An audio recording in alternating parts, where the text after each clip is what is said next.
ഒരാൾ ഭയങ്കര സ്പോണ്ടേനിയസും ഒരാൾ ഭയങ്കര വെൽ പ്രിപ്പയർഡും. അപ്പോൾ ശരിക്കും എങ്ങനെ ഈ കോആർട്ടിസ്റ്റ് ഭയങ്കര അടിപൊളിയാകുമ്പോഴാണല്ലോ നമ്മുടെ പെർഫോമൻസ് നന്നാക്കണം എന്ന് പറഞ്ഞാൽ ഭയങ്കര റെസ്പോൺസിബിൾ ആവുള്ളൂ. ഉർവശി മാം എത്രത്തോളം പാർവതിനെ റെസ്പോൺസിബിൾ ആക്കിയിട്ടുണ്ട്?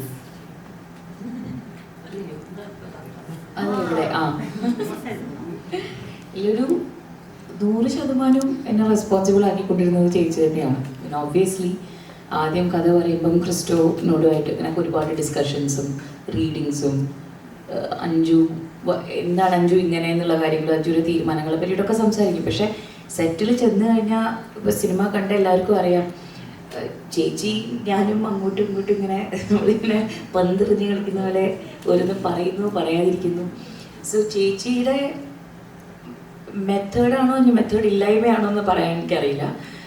അത് ഭയങ്കരമായിട്ട് എന്നെ ഇൻസ്പയർ ചെയ്തിട്ടുണ്ട്. ഒരുപാട് എന്നെ നമ്മൾ കുറേ പിടിച്ചു വെച്ച് അഭിനയിക്കണം, അല്ലെങ്കിൽ പുറത്ത് കാണിക്കാൻ പാടില്ല, അത് ലീലാമ്മ കാണരുതെന്ന് വിചാരിച്ചിട്ടാണ് പലതും ഉള്ളിൽ ഒതുക്കി പിടിക്കുന്നത്. അതൊക്കെ എനിക്ക് എളുപ്പത്തിൽ വന്നത് ഞാൻ കുറച്ചൊന്ന് റിലാക്സ് ആകുമ്പോഴാണ്.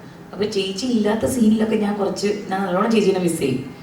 കാര്യം ഞാൻ ഒറ്റയ്ക്കുള്ള സീൻസൊക്കെ ശരിക്കും ആ ഒരു എന്താണ് ഒരു ശരിക്കും നമ്മളെ സ്നേഹിച്ചും നമ്മളുടെ കൂടെ ആ ഒരു കലാസൃഷ്ടിൻ്റെ ഭാഗമാവണം എന്ന് ആഗ്രഹിക്കുന്നൊരു കോ ആക്ടറിനെ നമുക്ക് കിട്ടുമ്പോൾ, അത് ചേച്ചിയെ പോലെ ഒരു സീനിയർ ചേച്ചി അത്രയും ജനറസ് ആണ് സെറ്റിൽ, അത് ആരോടാണെങ്കിലും, എന്നോട് മാത്രമല്ല. അപ്പോൾ എനിക്ക് അത് എന്നെ വളരെയധികം റെസ്പോൺസിബിൾ ആക്കിയിട്ടുണ്ട്.